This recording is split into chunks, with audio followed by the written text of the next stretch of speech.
with Jose Calderon back in the lineup. The Raptors starting five were back in a groove, and despite a 40-point night from D-Wade, got a win over the Heat in Miami.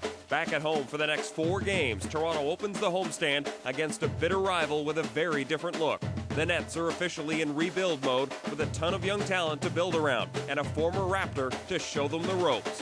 Raptors Nets, this is Game Day.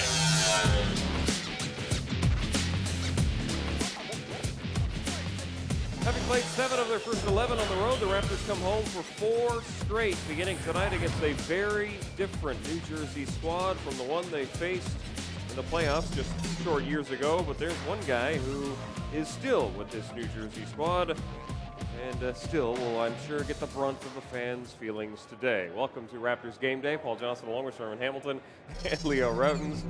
Some things change. Some things stay the same. And that would be Vince Carter as a member of the New Jersey Nets.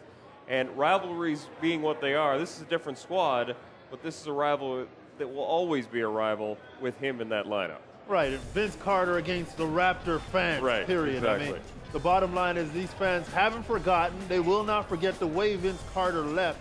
They forget about what he did to put this team on the map, but the way he left and the circumstances with which he wanted to get out of Toronto really left a bitter taste in the Raptor fans' mouths. And some of the things that have happened over the past with Vince Carter and the Toronto Raptors team has been very disheartening as well. Well, and since he's come back as a member of the opposition, he's done some damage, too.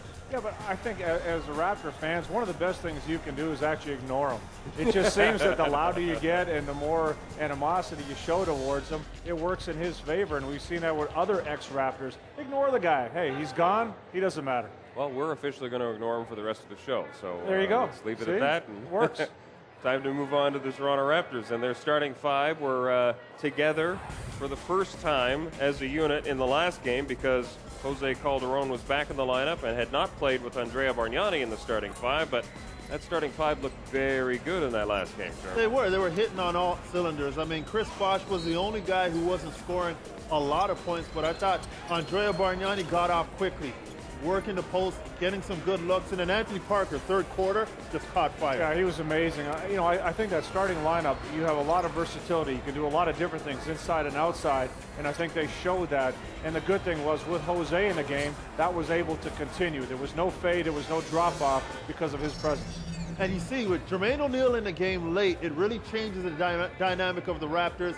The ball movement, the presence in the post, the defensive intensity. When he's not in foul trouble, he can significantly affect the game. That was a season high in minutes, too, for Jermaine O'Neal at 39.8.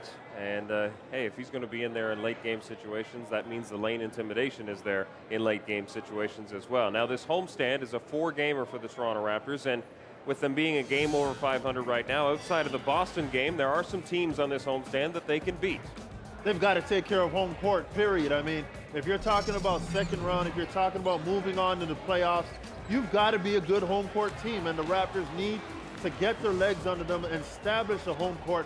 The Nets starting with, Boston's going to be a good challenge after the first meeting, but they should still be able to compete with Boston for most of the game. Well, they had Boston in Boston, and Paul Pierce took a heroic performance to win the game. But I think you look at the schedule, and you start New Jersey, you have Boston, you have Charlotte. I mean, these are teams, even including Boston, you have to approach every game like you can win and take care of business on this homestand, including you, the Atlanta Hawks, which you owe them a game because you really played bad the last time you saw the Hawks. Absolutely, and the Hawks are struggling, to say the least. They got out of the gate like a house on fire and have not been very good since, and it might be a perfect time to play the Atlanta Hawks. Well, again, the Hawks have athleticism in a lot of positions, and that gives the Raptors some problems at times.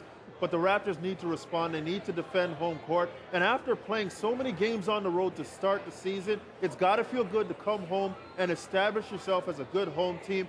And yes, the Hawks are a bit more athletic, but there are ways that they can counteract what the Hawks do. This is a Nets team that's struggling right now, Leo. But, a lot of new faces. Exactly, but I think the biggest thing in the NBA is understanding that winning is hard. You don't take any team lightly. You don't look at any team saying, hey, they're depleted or they're injured or they're rebuilding. You have to come to play and take the game to whoever your opponent is, whether you're at home or on the road. Especially at home when you can get the crowd behind you, you want to get after them early and you want to hit them hard and don't take anybody lightly, and the Raptors have to do that tonight.